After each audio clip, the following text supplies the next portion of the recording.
Hey there, Black Mom Diaries. Today's episode is one for the ages.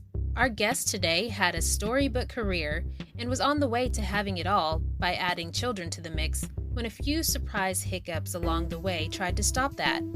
But it's not what you think. And you may not believe me if I tried telling you secondhand. You're gonna have to listen to the story for yourself. And just stick with us through the audio because I promise you it is well worth it. Up next on the Black Mom Diaries.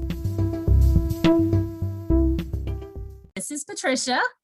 And I am LaTanya. And welcome. we are. Oh. We are? Or are we welcoming? What are we doing now? I think people are going to be like, they have so many intros.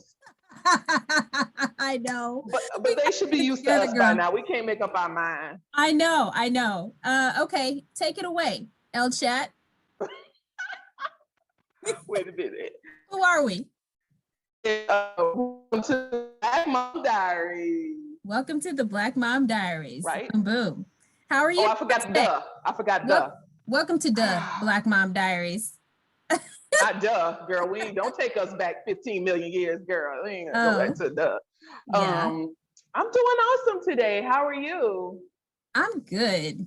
It's a beautiful day in the neighborhood, and I feel like I was productive today, and I am gonna be able to do a little bit of relaxing later. What? Yeah, I think I am. I'm gonna go for it. You said a curse word. What? Beautiful. That's an adult word. Relaxing? Oh, yeah. If my kids say they want to relax, I'm like, let me go get the thermometer because kids don't relax. I know. I always think it's so funny when my daughter, she knows how to chill hard. My son, he's a lot like me, so he really doesn't know how to chill hard or chill at all, a little bit. And so it's so funny when he's like, I just want to relax. And he kicks his feet up and he puts his hands behind his head. But you know what I really miss? What? I really miss nap time. You know, you can go just take your kids and just tell them it's nap time and they listen. Well, mine, they listen. But now at 7, 9, and 12, I can't get a nap time. Well, my daughter's nap time went out the door when she was like 3. But she took a nap the other day, which I was like, I didn't know she took a nap. Her dad didn't know she took a nap. She was, and I was like, are you feeling okay? She didn't have a fever or anything. She just tired herself out with whining. And so she took a nap. And that's when you wake them up and walk them around the neighborhood. That's when you wake them up and make them walk. I needed to because she thought it was the next day. She was like, we didn't go to swimming today or yesterday. And I was like, it's not yesterday, it's today. And you need to get ready for swimming. What are you talking about? So yeah, she was very confused. That's so sweet. We went grocery shopping today, but at our place, we're at this apartment that backs up to this woods, you know, and it's very relaxing when you come down the steps until you see an unidentified insect. And then your life changed forever because you're so busy trying to run past it to get down the steps because you don't know what it's gonna do because you ain't never seen nothing like this in your life. I don't know what it is with these Texas insects. We could do a whole podcast and still do another podcast and just never get through these hybrid, whatever these things are. I've never seen this grasshopper. I don't know what this was. Had the strongest legs to jump from the first floor to the 4th floor. What? Buddy, where you going? What's up here for you? And you know, the funny thing is you were talking about Texas insects, and yes, they are terrible. But in my mind, I'm thinking the only places worse, Louisiana and Florida. And didn't you come here from Florida? Wait a minute, but we had stuff that you can identify. There was pure breeding over here. These insects sleep with anything, and they just come out with another form or something.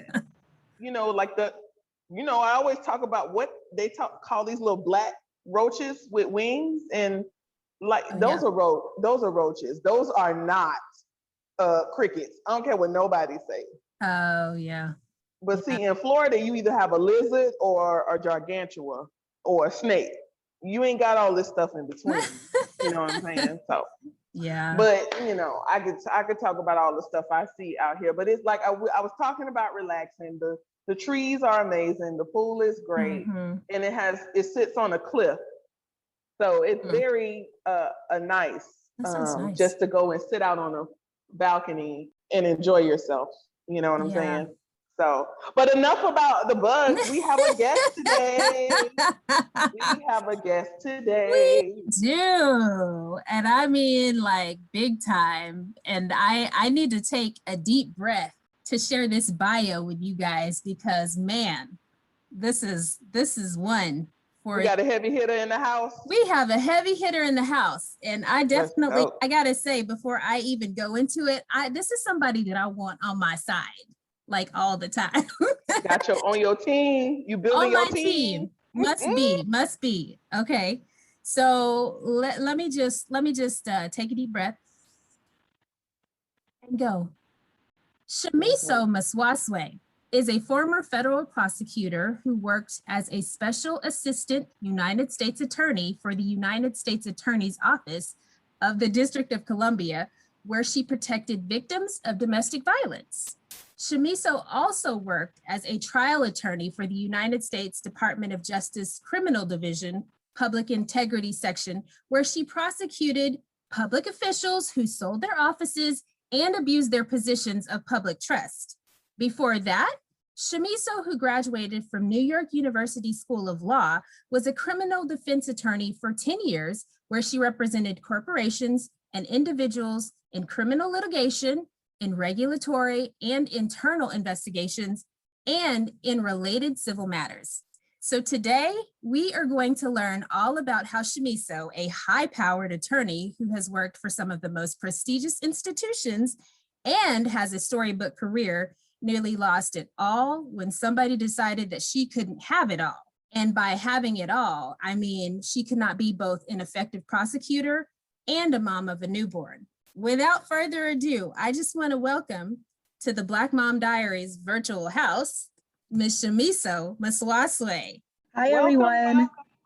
Welcome. Thanks so much for having me. I'm so excited to be here. How are you doing? I'm good. It's a nice Sunday today, so I'm doing well. Yeah, it is. It's a beautiful Sunday. And man, I tell you what, I gotta be honest with the community. I have known Shamiso for years, and she is somebody that I have admired since I first met her because, I think you meet people in life that, talk about it, and then you meet other people and they be about it. And this girl, she can talk about it, but she be about it. I have just been inspired and impressed, and I admire her so deeply. So I'm just really glad that you're here today. Me too. Thank you, Patricia. And I've known you and loved you forever. I don't want to say how long because it's been, more than a couple of decades. So. It's been a while. Yeah. I got a feeling I'm going to go into my little spiel at the end. You've not heard it, Shamiso, but yeah, I already got this feeling going on right now. You might hear it. Okay. Yeah, I know. And I'll just say I'm sorry. We're so glad to have you here, and we just want to get right into it because we got a lot to talk about. So there are some things that we ask a lot of our guests that come to the show, just kind of sort of warming up. Tell us about your relationship with your mom. My relationship with my mom. We were best friends. She was, there was no one who I loved more than my mom. But, then life happens and we struggled for a bit. But thankfully we made up right before she passed away unexpectedly 6 years ago. And I got to tell you, your mom, her spirit is so much in you. You remind me so much of her, and she was like this firecracker that she made me laugh, and she totally convicted me a few times. But yeah, she is incredible, and she's definitely, I can say that she definitely passed her legacy on to you. Thank you. I think So. she also certainly passed it on to my daughter, who I see in her almost every day. And even when she was a little baby, she would be distracted and would be looking up, and I would always think that she was speaking to my mom. My mom was in the room as an angel, and that she was speaking to her, and sometimes scaring her a little bit. But yeah. That's your mama. Well, so what is your mom philosophy like? Did you get it from your mom, or is it something that you accumulated as you became a mom? I mean, I didn't even know I was supposed to have a mom philosophy. I didn't even really know what that was, but I guess if I have to say what it was, what my mom philosophy is, and I don't know that my mother had one either. It would be that I let the children lead the way, or at least guide the way. They don't make the decisions, but it's not cookie cutter. I think that children are intuitive, and they kind of know what they need sometimes and are able to express that and tell you. And so I try to be flexible in terms of honing that and going forward with it. Is that a philosophy? I think that all moms have different philosophies, and my philosophy is going to look different from yours. And I think that is absolutely a mom philosophy. So I think it's what you make it. I've heard a mom philosophy where they say Windex cure all. So I'm like, whatever works. Windex, what about what is that? What's that? Is the oil, castor oil. What about castor oil? I thought castor oil cured all. Yeah. Or rubbing alcohol. What do you enjoy most about being a mom? Well, let's say, what is the most challenging part about being a mom? And then what do you enjoy most about being a mom? I guess the most challenging part about being a mom is not having enough time to do it all, to not have enough time to develop a cohesive mom philosophy and maybe research all the different kinds of philosophies and figure out what's best suited for me. And particularly like in this pandemic where we were forced to be stay-at-home moms, but also working moms, and the housekeeper and the chef and the everything. It was just difficult to do it all. So that's what I find most challenging about being a mom. But the upside and the part that's most awesome is that I have this beautiful, fabulous daughter who just tells me she loves me at every opportunity that she can. Just now before I came on, she cuddled up next to me and told me that my boobs are so relaxing. So she's just a loving and very like fiercely loyal and protective person. And my son as well. Like he's just so fabulous. It's just great to just see him grow and enjoy the world. And so how old are your kids? My daughter is 4 and my bonus son is 12. I was gonna say only a baby would tell you your boobs are so soft. Because there's no filter. Right.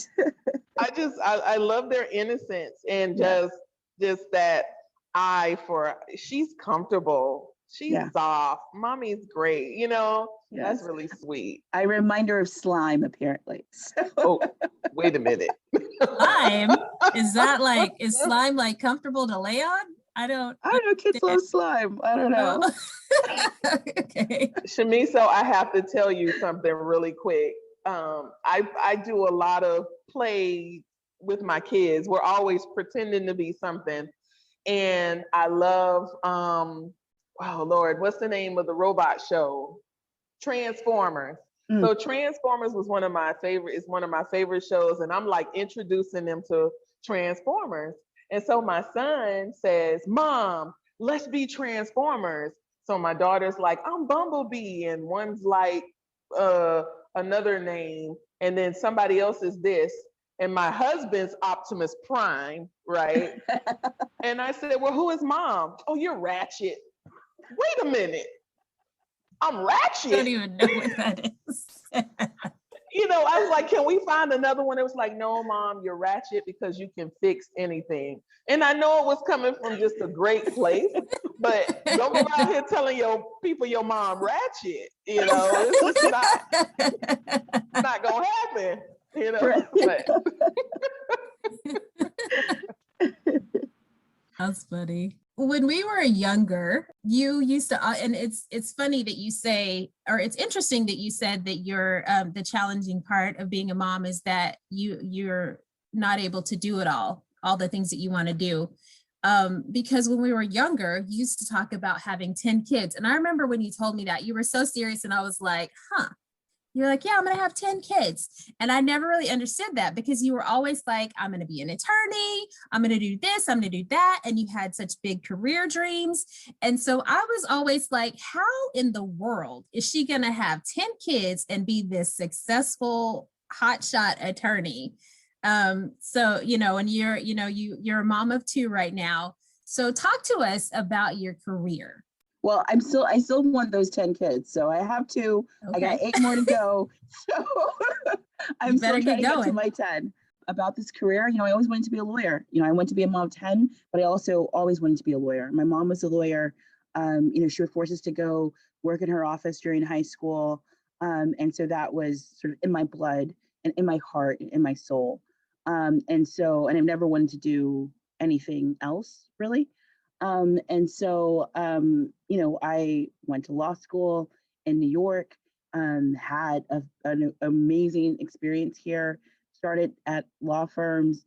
And then at some point I decided that, the people that I'm defending are really people that should be put in jail, rather than defended, at least by me.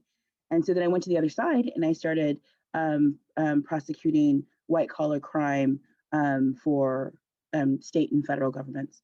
And I think that's one of the things that I admired so much about you, because you used to always say when we were in college, I'm going to be a lawyer. I'm going to be a lawyer. I'm going to go to NYU or whatever. And I was like, yeah, okay, whatever. People say things, but stuff changes. And you did. But not only did you do it, you loved it and you just continued to love it. So I think that's one of the things that I really admired about you. That's talk about manifesting your life. That's exactly what she did. True. She talked about it and she had that emotion behind it. Like, this is where I'm going and this is how I'm going to do it. So I always tell people, don't look at her. Look at this phenomenal woman who has done that, who has crafted her life, into where, and you're gonna get your 10 children because you keep saying it. I'm gonna get my 5. You keep saying it. It doesn't matter where if you're doing that, those are your children. Those are your kids. Did you ever have any fear in your job? You're doing like white collar crime and then you go here and you begin to know a lot of things when you're doing that, right? Mm-hmm. Did you have any fear in your job? Fear. Before I did the white collar crime, I was prosecuting domestic violence. And so you have these like tough guys that think that they are in control and they can do whatever they want and they can hurt people and hurt the people that they love physically and violently. And then they come to find out that they're being prosecuted by me, by a woman, by a Black woman. And at the time I was in DC, where many people that were our victims and also those who we were prosecuting were also Black women. And so there were a lot of sort of intimidation tactics from defendants that they felt that they could get away with me. But that just sort of hardened my resolve that I was doing the right thing and going forward and trying to get these women the help that they were unable to get for themselves. So what is it that, because I mean, that all, to me, that all sounds very scary. What is it about that made it like, I'm just going to push through? You're not going to intimidate me, or maybe you will, but I'm going to keep doing it.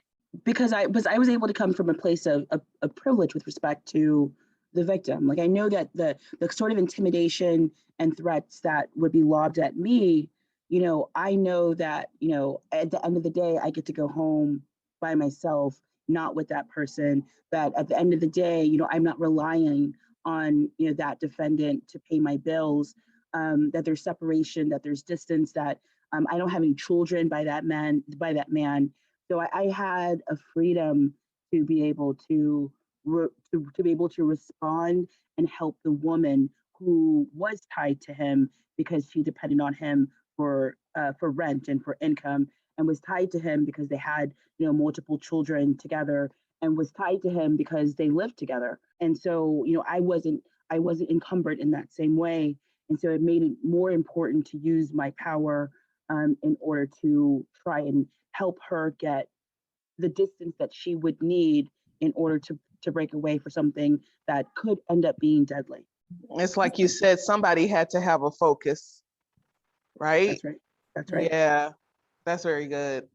Yeah, that's a very interesting perspective. And taking that the point of power, like I'm at an advantage here. Yeah. So is this job that you're talking about, this was the Department of Justice in DC? This was with the U.S. Attorney's Office in DC. And so I did that for 6 or 7 months. And then I went to DOJ, where I was going after public officials who were abusing their office. Okay. So you transitioned into the Department of Justice job. And to me, that sounds like it would be such a dream, right? For various reasons. So when you did, you got the job, and then a little bit after you got the job and started working there, you found out that you were expecting. So your other passion, family, that was going to grow. How was it when you found out, and how was it sharing the news with your supervisor? So that part was scary. The defendants who like to beat up their wives. That was less scary than realizing that I would need to that I had just started a new job and I was pregnant. And at the time I was 35, and so you never know. You want to get pregnant. Maybe it's going to happen right away. Maybe it's going to be a year or two, or never. You just never know. And so at 35, even though I just started this job, and as you said, like it was a dream job. It was something that I had been working towards for years to get. Very personal. Very personal. Yes. Mm-hmm. And I picked up my family. I left New York to DC for this job. But I need to get my 10 kids. I need to get started. And so I got started and I got pregnant immediately. Who would have thought? And so, but now I was starting a new job and pregnant, and I was nervous and I was scared. And then, I researched, how do you tell your job that you're pregnant? I started to speak to women who were working there, I had meetings with them. I asked them, how to do it.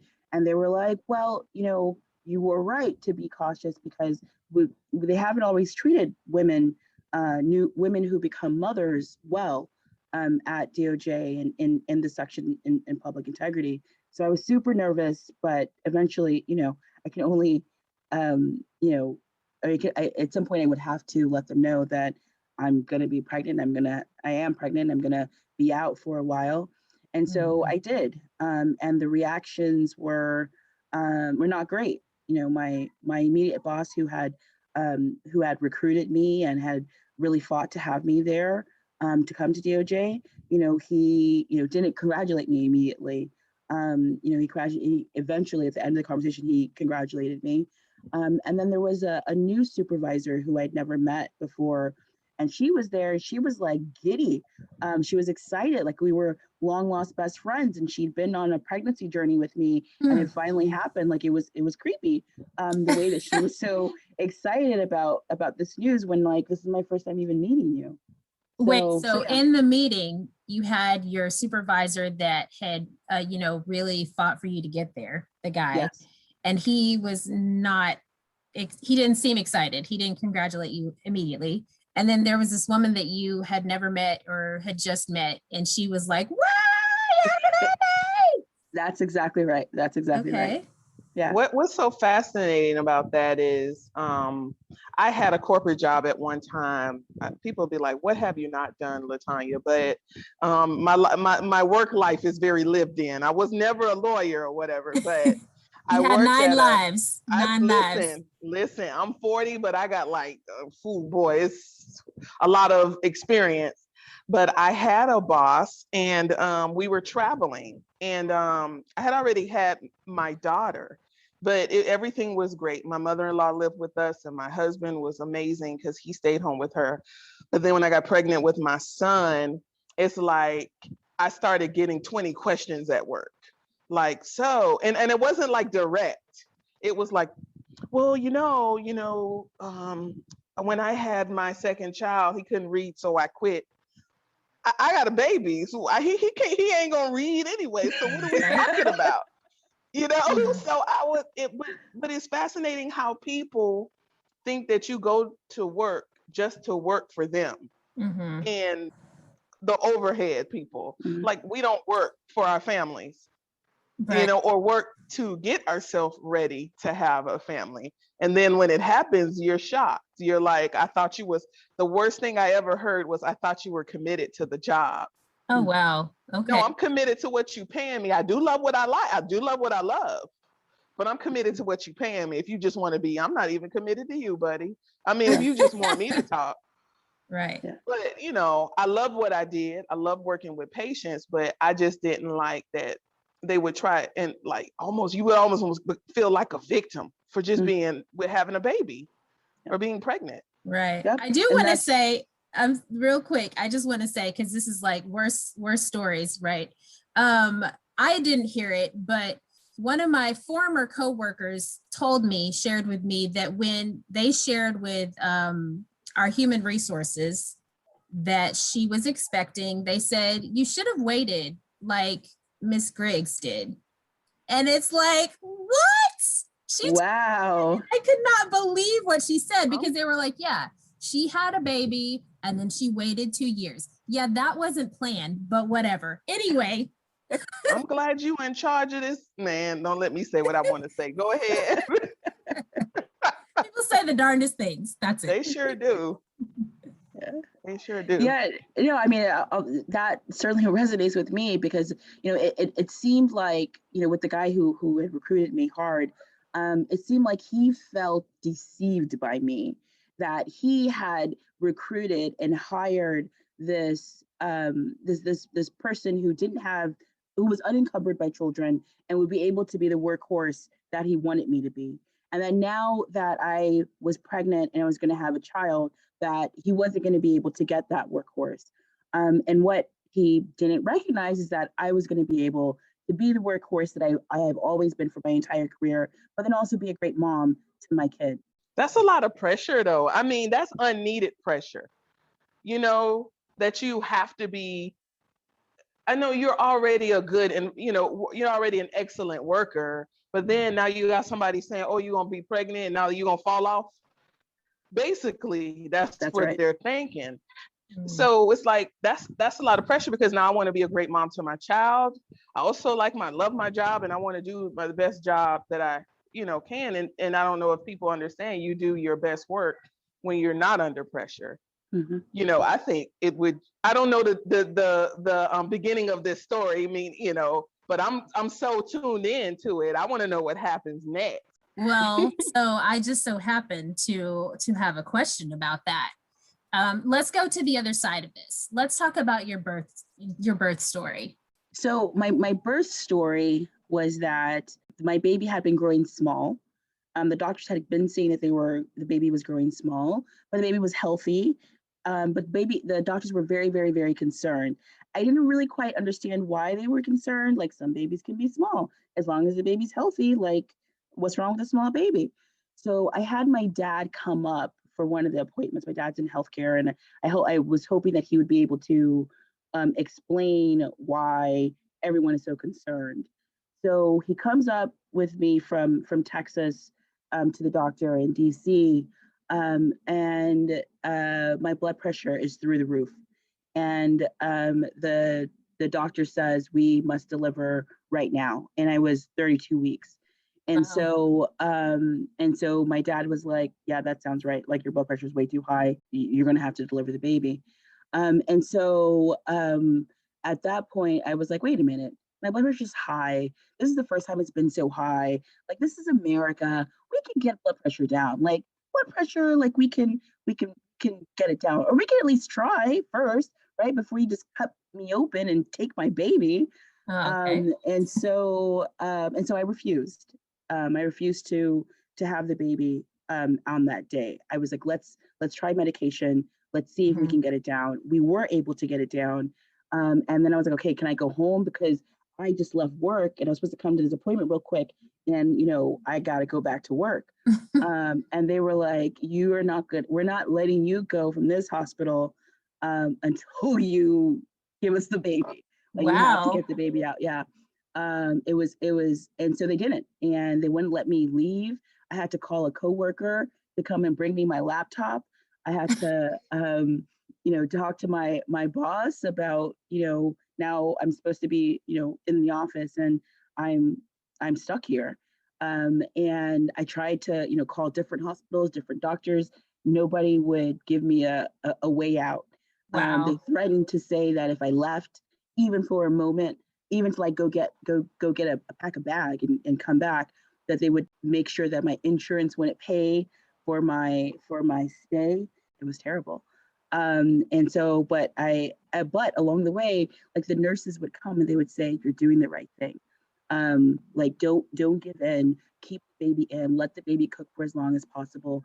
I was like, "Well, let's get to 34 weeks." They were like, "No, you can get to 36." And I Hmm. was like, 36? And I was like, okay, that's good. I can get to 36. And so I got to 36. I stayed in the hospital for a whole month. And then at Wow. 36, I was able to deliver the baby. She still didn't want to come out. And I was like, guys, that's a sign. She doesn't want to come out. She doesn't want to be induced. She doesn't want anything. Let her stay in. But they were committed to telling me that my uterus was a hostile place for my baby, and that they could Okay. take care of my baby better than me, and better than my womb. And Your so, doctor said that to you? yes. Wow. Talk about Yes. incredible bedside manner. Your I just uterus have was to say, hostile. Okay. Yes. I just have to say, I just met you, and what you just told me, I 100% believe. Like, you gathered all your evidence, you was calling in witnesses and all types of stuff. You Mm-hmm. was like, this is not, no. Yeah. I love it. Yeah. Man, I would have been telling, and I love how the support system at the hospital supported you. That was awesome. Yes. Yes. Because I've Yeah. been in places where it was like, just do what the doctors say. Mm-hmm. I've been there. Yep. And So I didn't have my yeah. mom because I really wanted my mom. Like, she could Mhm. tell me, because they were like, the baby could die. You have a healthy baby right now, but the baby could die in your stomach, and basically it'll be all your fault. So, Oh, and they were also like, your placenta. I'm sure your placenta is hard and rock. It's rock solid, and that's why The the baby's not fear. growing.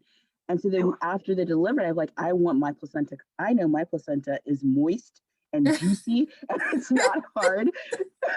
And I did confirm that afterwards. I was like, they brought me my placenta. They confirmed that it was moist. It was not rock hard, which is small. wow. So they were just trying to tell you anything they could to get you to do what they wanted you to do. Yeah, it was tough. It was Ugh. tough. So yeah, I mean, man. And then so you're getting it from your boss, and then you get to the hospital, and you're in work mode. You go to the hospital, you're in work mode, and you're like, Hmm. guys, I didn't come here to stay. I came here just for this quick appointment. Now I gotta go. That's So exactly right. there's another surprise for your boss. So, surprise, boss, I'm pregnant. Surprise, boss, I'm having the baby early, or I have to stay in the hospital for a month. And then you had the baby. So at this point, this is where you go into maternity leave with most jobs. How was Hmm. that for you? It was tough. They had a situation, where a program where a leave bank, where if you needed to get some leave for unexpected emergencies, then you could. And so I asked to do that, and they said no, because you have to sign up a year in advance before you take the leave. Which, I'm like, it's supposed to be for emergencies, and this is an unexpected occurrence.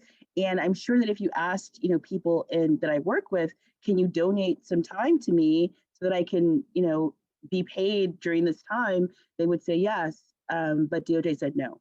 So I got no leave for the month that I was in the hospital, and then for my 3 months paternity leave, that also was unpaid. So Wow. it was entirely unpaid maternity leave. Now DOJ has better policies, but it was tough to work and not have any income at all for 3 months. And then, my baby, even though, I was able to keep her in for until she was 36, she was still small. She was born 4 pounds and 0.3 ounces. I always say the Mhm. 0.3 ounces because I fought hard for It counts. every little bit of her. And so she was small, and she was, and breastfeeding her was the most important thing.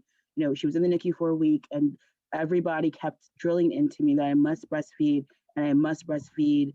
That's my main goal with her is I need to get her to a better weight. She was the third percentile, and she was also on a heart monitor as Mhm. well. So all of these were sort of unexpected surprises. But I kept it to only taking the 3 months leave, and then after 3 months was over, I was ready to go back. Mhm. But then I had this weird call with the woman boss who called me up during leave and was like, when you get back, you're going to be in trial and you're going to have to travel and you're going to have to do this and you're going to have to do that. And I'm like, I'm still on leave. Like, can we like, usually there's like a ramp up, a ramp down, but like the way that she called me during leave, I felt like she was trying to intimidate me about coming back. Hmm. But Mm. it didn't work and I went back. Was this at the beginning of your leave, middle, or like around, did you say the end of your leave when she called Yes. you? And wow. Yeah. Towards the end of my leave. So then how was it when you went back to work? So I went back to work and then things were different. Now the man who had recruited me was gone and she was my boss. It was just her, she was my boss. And that was terrible because everything changed. Now I wasn't able to send out subpoenas unless I had somebody review them. Now she had gone around town telling everyone in the office that I needed to that they needed to mentor me and they needed to supervise me closely. And so I was subjected to, people in the hallways would come up to me and like say, oh, she says that we need to watch out for you and mentor you. Are you okay? And so she was having these conversations that really undermined me in the workplace. And then the creepiest part of it was that she would um, always trap me in the bathroom. And I go to the bathroom. She'd come into the bathroom. I was pumping, and so I would, I'd have to be cleaning my pump parts of the bathroom. There I was couldn't no go pumping anywhere. room. Yeah, So there was you no pumped in pump. the There was no bathroom. pumping. No, well, no, Okay. I didn't. I pumped in my office. I had an office with a lock, but I had to just to clean the parts and whatnot. I had to. I was stuck in the bathroom. Gotcha. And so she would come and then she would like probe me about my childcare, about the baby, not asking how the baby was doing, but mostly about my childcare and what I was doing for my childcare. Even though I didn't miss any days of work, I wasn't late anytime. I was always where I was supposed to be doing what I needed to do. And I just found it so bizarre that she was able to catch me in the bathroom all the time. And then I wanted to ask her if she had kids, but then I felt like that was too personal of a question, despite the fact that she's asking me about my pregnancy and what's happening I was with my going to body. say, Yes, right. And I Right. mean, it turns out she has no kids. So like Mm. you're not, and she never gave me any advice. Like she never said anything. So it Mm. was just, while I was pregnant, it was like, how's the pregnancy? How's the pregnancy? And I'm like, the baby's still cooking. Like that's what the baby's Mm. doing. The baby's not doing anything. And if the baby is doing something, I'm not sharing it with you because I don't know you. Um, and then I had the baby, and it was like, well, how's the childcare? How's the childcare? How's the childcare? wow, you have just given us 57 million reasons why we should have our own. Boop. You know what I'm saying? Why we should be starting our own businesses Yes. to run our own lives so that we can do the things that we need to do for ourselves. I Right. mean, Man, your story, I'm glad I didn't work with you, because I wouldn't have worked with you long. Yeah. You know, because I felt like that's so much. You had already proven yourself. It wasn't, Yes. you know, I felt like it wasn't like you were there 2 days and then you worked. Mhm. Does that not show dedication? And I know I'm preaching to the choir, but does that not show enough dedication that I'm asking for my laptop while I'm going through this thing, Right. you know, to Yeah. this situation, through this? Oh gosh, I'm not gonna say I'm sorry for you, because I know this probably gets really good, really Yeah. and better for you. You know. Yeah. And so it sounds like, you said that when you got back, things immediately changed. You knew that things were different. So what happened? So we had to travel for our job. And before I had the baby, I was going to be staffed on this 3-week trial in North Carolina. After I had the baby, that was still the plan. I spoke to the trial team. We were making plans about me traveling for 3 weeks. But I'm not going to leave my baby for 3 weeks. I'm going to travel with my baby and my mother-in-law, and at my own expense, no expense to the government. I would absorb that expense, but that would allow me to, breastfeed her in the morning, pump while I'm at work, and then come home at night and breastfeed her, because she was still very, very small and still Mhm. needed to grow. And so then she found out that I was going to travel with the baby, and then she said no. And so she's like, you can travel without the baby. Why don't you do 2 weeks instead of 3 weeks? And so I said, no, I'm even if I do 2 weeks, I'm still going to travel with the baby. And then she said, well, what about 1 week? And I said, well, and I said, I even if it's one day, I'm going to travel with her and my mother-in-law. My baby Mhm. is like my arm; she comes with me, Right. and I'll be able to do my work and I'll be able to travel. And also, I want to go to this trial because, as you told me, I'm going to have my own trial in a few months, and this is experience that I need to get. And so she ended up limiting my travel on that trip to 1 week. And so I traveled for that 1 week with my baby and my mother-in-law, and it worked beautifully. It worked exactly as I had planned. I was able to fully do my job. I was able to work at night. I was able to support the trial team, and they were so grateful for the work that I did, the issues that I was able to spot, the research I was able to do, the motions and oppositions to motions I was able to write, all during that 1 week while I had my baby. And so even though everyone else who got a satisfactory, all the white people that got a satisfactory, none of them were fired. 2 weeks later, she fires me. And she fires me when she sees me traveling on a work trip with my baby. She has admitted that, that's when she decided to call up HR and get the ball rolling on firing me. And that's what she did. Okay. So she was planning it before the evaluation, it sounds like. Actually, I don't think she was playing it before the evaluation. Okay. I think that she, in the evaluation, the way that she wrote it, she like talked about my future and what she wants to be, what she wants to happen in the future. But I think she did not like the fact that I had said that I think that that this is not fair. Hmm. And I think that she did not like the fact that I said I wanted to go to HR, because she said, "Really, Shamiso, is that really what you want to do?"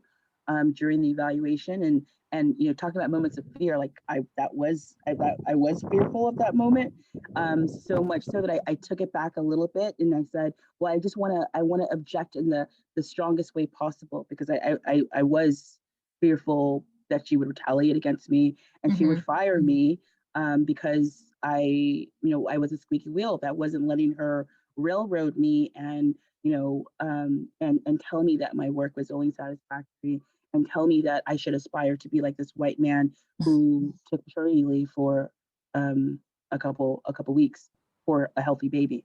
That's And totally I different. I am speechless. So I many, am so many speechless. different I things. just wow. Yeah. Wow. That's all I can say. Just It's wow. crazy. That's the whole thing is just crazy. And you said it a couple times. So was there ever a point during this whole situation where you stopped wondering, is this about me being a mom? And started thinking that maybe it was about you being a Black mom? Definitely, because when I was pregnant, there was another woman there who was pregnant, who was a white woman. You know, I would talk to her. I would say, you know, is she stalking you in the bathroom and having these conversations with you in the bathroom? And she would say no. And she wasn't having the same sort of negative experiences that I was. You know, she wasn't being told by people that she needs to be supervised extra, that she couldn't send out subpoenas when I could send out subpoenas before, and everyone else with my job title could send out subpoenas. So and I didn't really know what it was. I didn't know if it was that I was a mom and she was not a mom, if I was Black. I thought if it was because I was Black and she was not Black, she's Asian. I didn't know if it was because she was super skinny and I am not super skinny. I didn't know what it was, but and in some ways it didn't really matter. I just wanted it to stop. And I couldn't get it to stop, and I couldn't get her to turn it around. And instead, like she pulled the trigger on me and like stepped on my neck and fired me when she knew I had this baby who was sick and needed insurance and had heart problems, and she did something that has not ever been done to any other attorney working there ever. So no one has ever been fired for. She said it was workplace performance and conduct. And then I tried, I got to keep my job for 2 months before my paycheck stopped. So for 2 months, I'm like banging on the door at DOJ.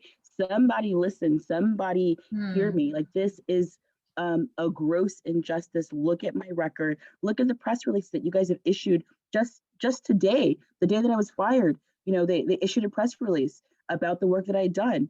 Like, look at what I've done, and you guys are firing me. You're not even giving me another place in the government to go, which is what I asked for. I'm like, please don't fire me. I need this job. Like, move me. Yeah. I'll do document review. I'll do anything. But don't fire me.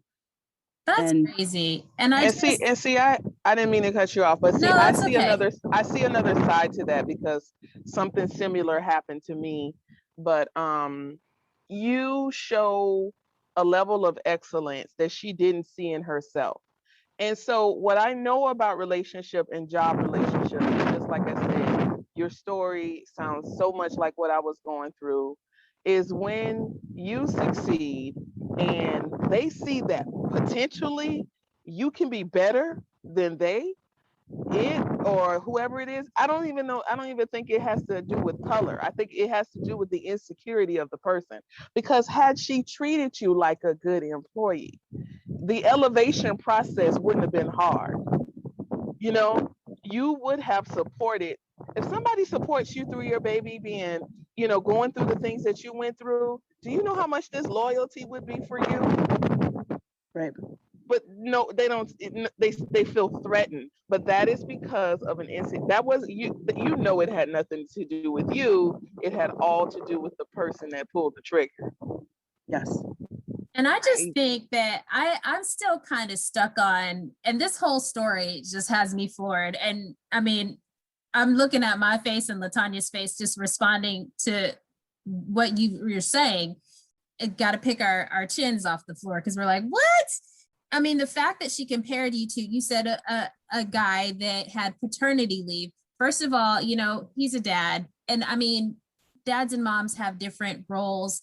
The mom and there are places where the dads get to take as much time as the moms. But if you're nursing your child and doing all this stuff, the mom typically has the majority of the role, first and foremost. So to compare your 3 months to his 2 weeks is not fair there. But also, as you mentioned, he had a healthy, like, his child was born healthy and your child was born underweight early. So that's another unfair comparison.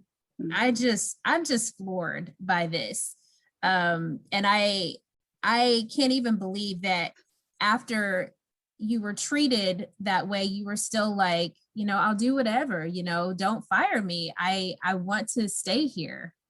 And that speaks to your character right there. The fact that you were willing to stay and continue to do the work. Because Well, it also speaks to my need for the paper. I just bought a house. I bought a house. Yeah. I had this kid. I had the unpaid leave for 4 months. Yeah. Like it took a toll on me. And even to take this job, I was at a law firm where I was making a lot of money, like hundreds of thousands of dollars. And I took this job where I was making a fraction of that, a third of what I was making before, because of my desire to do justice and to like work for the government. The place it's called, the department that I was working for is is public integrity. Like that means something to me, and it's the only part of our government that's named after an ideal of integrity. And so for this to happen to me at that place was for me unimaginable. And so I sued them. And I just finally got permission to sue them in court this year. And and it's been a long time. This happened back in 2017, and now it's 2021. And so my friends are like, maybe you should just let it go. And my former colleagues are like, wait, maybe you should just let it go. Maybe you should, you've made a point enough. Maybe you can just stop. But I can't, because what she did to me was so wrong and had such damaging effects on me. One, because I viewed myself as a successful lawyer. That was such a strong part of my identity. And for her to say workplace performance and conduct, like it destroyed me. And at some point I was like, okay, can you guys just take that part out? Like, I'm an at-will employee. You guys can fire me for any reason. Can you just take out the part about my bad performance? Or can you tell me what the bad performance was, the bad conduct? Like, one or the other. I never got a response to that other than no. But then also, like, it interfered in my relationship with my child, because I had been this fabulous and successful lawyer my entire life, and then now I had this baby, and it was like, well, maybe it was at the right call. Did I make the right call to have the baby? And so after I'm unemployed and sitting in a room, just me and the baby, like wondering what's become of my life, and whether or not this was all worth it. But then I would look down at her and she would smile at me, and I would know that it was worth it, and that I should have had my child when I had my child. I should have the right to have my child when I want to have my child, if I'm 35 Right. or if I'm 25, So yeah, Absolutely. it was all very tough. And so I even 4 or 5 years later, I'm continuing to pursue it, because she needs to know that what she did was so wrong, and she needs to be told that, by a court. And she's not going to forget my name, and I'm not going to forget her name. I'd send her pictures of my face in the mail. Like, oh my gosh, wow. So you are in that, the court, is it ongoing? It's going on now, right? So It is. so where are you now? That's probably a question. Like, where are you now? And one that takes a mental toll on you, what you went through. It could just make you less confident, especially using those words. Like you say, just take this out and I'm good, Yes. But Yeah. it didn't. So where are you, one, with your confidence in yourself? It sounds like it's windy. It sounds like you're pretty good.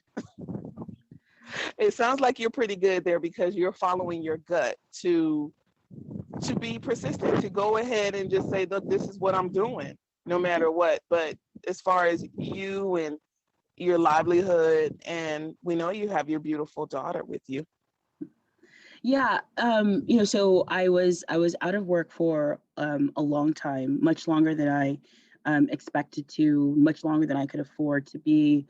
And then I found this amazing place where I'm able to prosecute on behalf of a state law enforcement agency, but the hit to my confidence continued.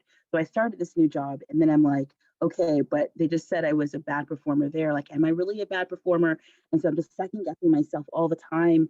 And then, one of my bosses from DOJ, when I was interviewed by the EEO, Equal Employment, in connection with my complaint, I said that this boss was the best boss that I'd ever had, that this boss was amazing.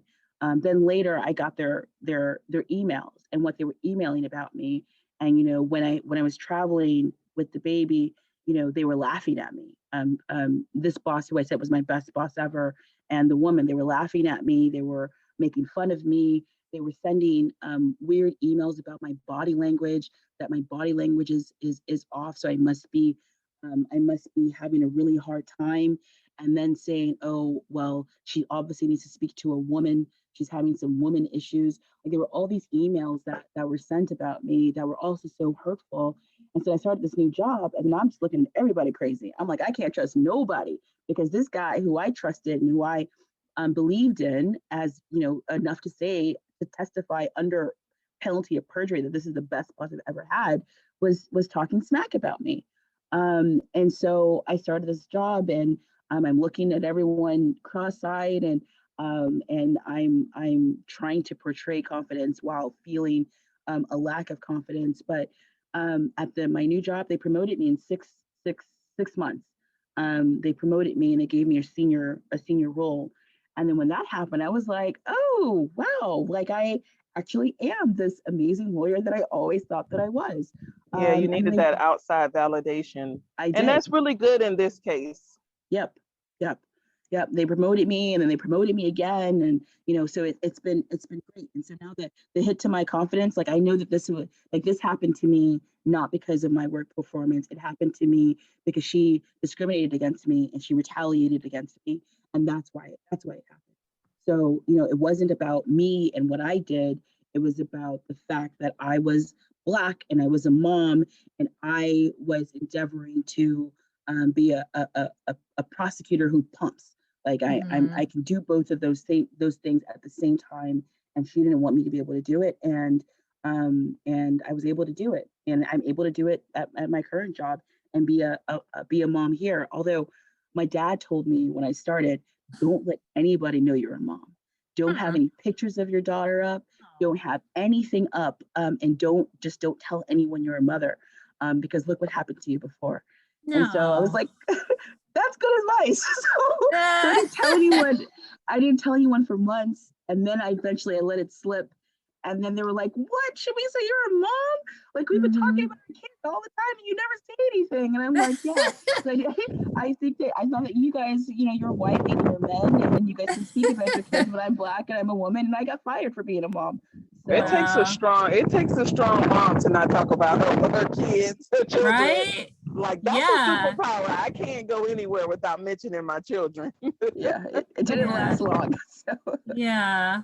Wow. Well, I can see why after, you continue to share the story. I can see why after, even though it happened in 2017, why you would continue to pursue it. And I 100% support you, and I wish you absolutely the best. Me too. I just met you, but yes, I can't wait. I will smoke for you and pop my cigarette. Right? Thank you. Raise a glass. Well, so when your daughter is older, what do you want her to know about this whole situation? Because I imagine you would want to share this with her.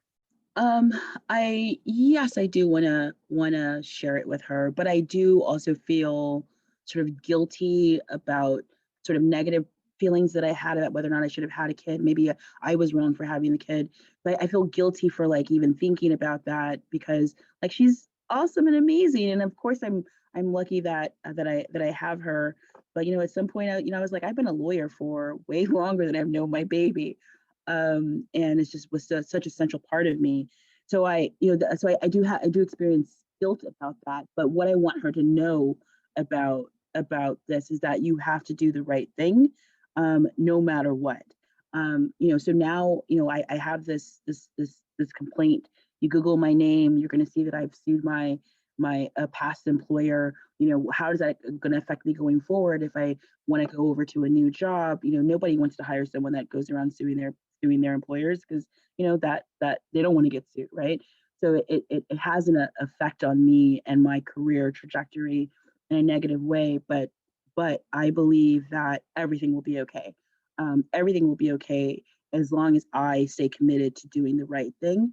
And the other thing is to never let anyone else tell you who you are and what you can do. Because I fell victim to to believing what she said, that it was my work performance and my conduct. And so I spent so much time like trying to redoing everything in my head. Like, what did I do? What did I do? What mistakes did I make? Did I mess something up? But I didn't mess up anything. I was awesome. And DOJ has filed their answer to my complaint, and they admit that I was awesome. Like, all the amazing things that I did, that I said that I did, like they have now gone on record saying, yeah, like Shamiso did all those things, and she did it all in a very abbreviated time because we fired her. But she did all of those things, and so it was affirming and validating to see that I didn't really just win that trial in my head. Like, I actually won that trial. And that press release, like, it actually exists. And that's what I would want her to take away. I would tell you, I can't tell you how to feel, but I am, because you should not feel guilty at all, because as a 40-year-old woman, me hearing you talk about this, my mom chose her job over me. That's what I'm talking about. Now, you talking about some pain and trauma, your daughter will never have that, because you chose her. So she will look at you and say, wow, my mom did this. And for me, that is the best gift that for your child to have, is that she knows that you have her back. I do. Right? I do. Yes. Yeah. So, No, I didn't think about it that way. That's oh yeah. helpful. Oh yeah. My mom, and she wishes that she did not living in New York and didn't have this and that, and just was like, I gotta work, So listening to your story, it takes me back in my mind, and I'm like, what an awesome mom you have. I don't know your baby's name, but what an awesome mom you have. There, we have people out there, and we have all types of different moms. But if, you could give advice to a mom that maybe is dealing with something similar that you dealt with, what advice would you give her? Document everything. Like, that was so important. And the fact that, like, I would text all the time, and I texted and said that she was stalking me in the bathroom, and I texted her about how she was depriving me of opportunities, and all of these like real time things that were occurring, like, it's so important to my case. And so if you are a new mother, or not a new mother, but if you're experiencing feelings of discrimination or retaliation, it's always better to write it down. Whether it's that you write it down to yourself, like you send yourself an email to your personal email address, so that if they fire you, you still have access to it. It's important that you do that and you document it, because it's always better to have it and never need to use it than to need it and not have it. So that would be my first piece of advice is to document it. And then if you're at a big place that has HR, it's a tricky thing to go to HR, right? Like, it's a tricky thing. Like, I did that and I got fired 2 weeks later. So it's hard for me to tell anyone that that's what they should do, because one of the things that HR lady said is that they're there to protect management. And that's what they did in this case, is that they were there to protect, protect management. Facts. That is fact. They are there to protect management. Yes. Oh, yeah. Okay. Yeah. Rather than to protect employees, rather than to make sure that discrimination and retaliation aren't occurring. They're there to protect management, and that's what they did. So if you are at a place that has HR, I would be careful and thoughtful about that. And then I guess the other thing is that like bad stuff happens. You think that if you are doing the right thing, that bad things won't happen, like retaliation won't happen, discrimination won't happen, but it can and it does. And so it's always important to document everything. What you just said happened to my sister too, Wow. with her and her baby, and she actually got hurt. I just think about how when you say bad things happen, I say life-changing things happen. Mm, Sometimes it's time for you to pivot, and life will push you where you need to go. Are you mhm. ready to go there? And I do believe this is going to be a major, major blessing for you and I set think it you has apart. been. Yeah. Yeah, What? even though you're still in the midst of it, I think that it has been because, there was so much growth that has happened in this period, and growth is not comfortable. And this has got to be some of it just all of it is just uncomfortable. Like a lot of what you have shared is just like, just nasty, slimy, like the worst, gunky, gross, yuck. Yeah. And to come out shining the way you are, and I mean it's not at the end, but I think that you have come out shining. Where you are right now is just incredible, and again, it's such an inspiration to me, and so I know that it is potentially an inspiration to so many other people. And I just want to say again, keep fighting, keep fighting, keep fighting. There needs to be a support group, because even in this what you just talked about, you didn't die. You didn't die. Somebody who meant something for your bad, even though our egos take a hit, our hearts take a hit, especially when we're so into it.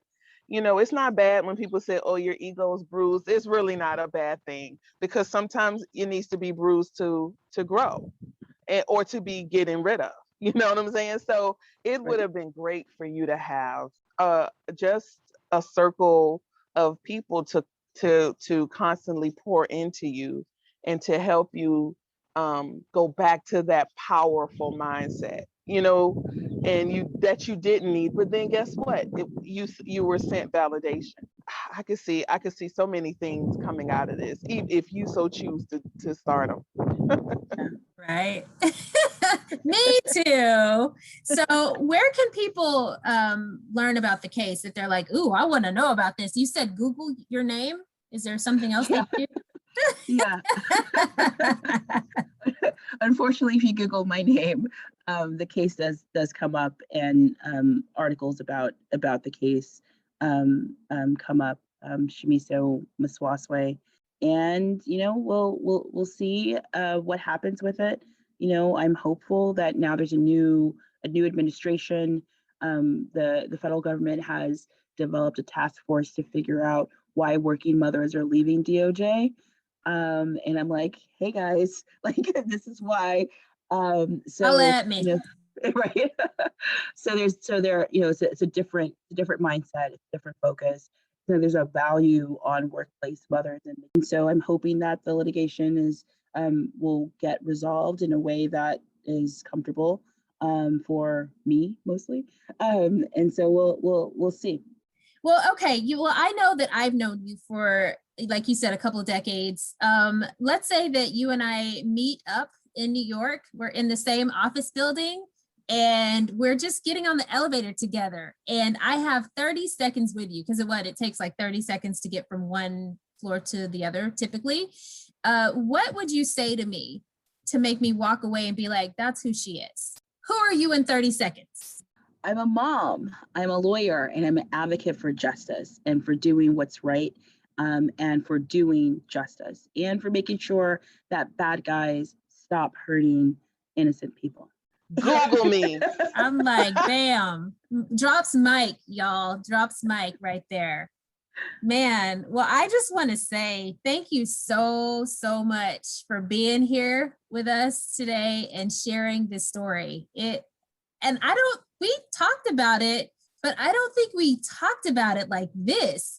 So I know I was just like, what? Did she tell me this? And I'm just, still reeling from the whole thing. But yeah, I just want to say thank you so much for sharing this story with us. Absolutely. Thank And- you.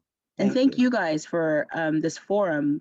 Being Black and being a mom, like it's a thing, and it's its own like special thing. And so It is a specialty. you guys creating this space to like talk about that special thing of being a Black mom is important. And so thank you guys for doing that. No problem. When we have people just as awesome as you, I could do this all the time. Right. And I won't say what I was going to say, Patricia, because I have a feeling this is someone that you've known since, maybe you was knee high from a duck some type of way. So I won't go into my sad, pull out the violins. Why have you kept her from me type of thing, so. You know what? I think I'm a good connector, but I don't always think in my mind, oh, I should introduce these people. I don't think about that. And I'm sorry. Well, I needed you back in 2000. Well, I'm saying, so what happened to me happened maybe 10 years before it happened to you. Mhm. And I wish I would have known you, you know what I'm saying? But all things happen in great timing, Right. because And now we're connected. Right. So that's really cool. Thank you again for being here. Of course. Yeah. Thank you. And I just want to say thank you guys so much for being with us today. We know that you could be anywhere in the world doing whatever you wanted, but you chose to be here with us in the Black Mom Diaries virtual house. So if you like what you hear, feel free to like, share, and subscribe our content. And we want to hear from you. We want this to be a two-way relationship. So email us at blackmomdiaries@gmail.com if you have any questions, comments, concerns, you have ideas for shows, you want to tell us you didn't like something we did, fine. We want to hear from you. And on the podcast platforms, please leave us a review because we want to know what you think. We want to hear from you. And last of all, if you are on social media, like I know you are, connect with us. We want to get connected. You can connect with us on Twitter, Facebook, or Instagram. Search us at Black Mom Diaries. LaTanya, anything? Yep. No, you pretty much said it all. We want to thank you guys for supporting us. It's really big. Again, thank you guys for just tuning in and listening to these awesome people that we're bringing forth. The power not gonna stop. I would say our special guest today dropped gems, but she actually dropped some inspiration, like straight up, For real. We are extremely grateful for you guys' support. So until next time, I am LaTanya. And I am Patricia. And thank you for listening to Black Mom's Diary.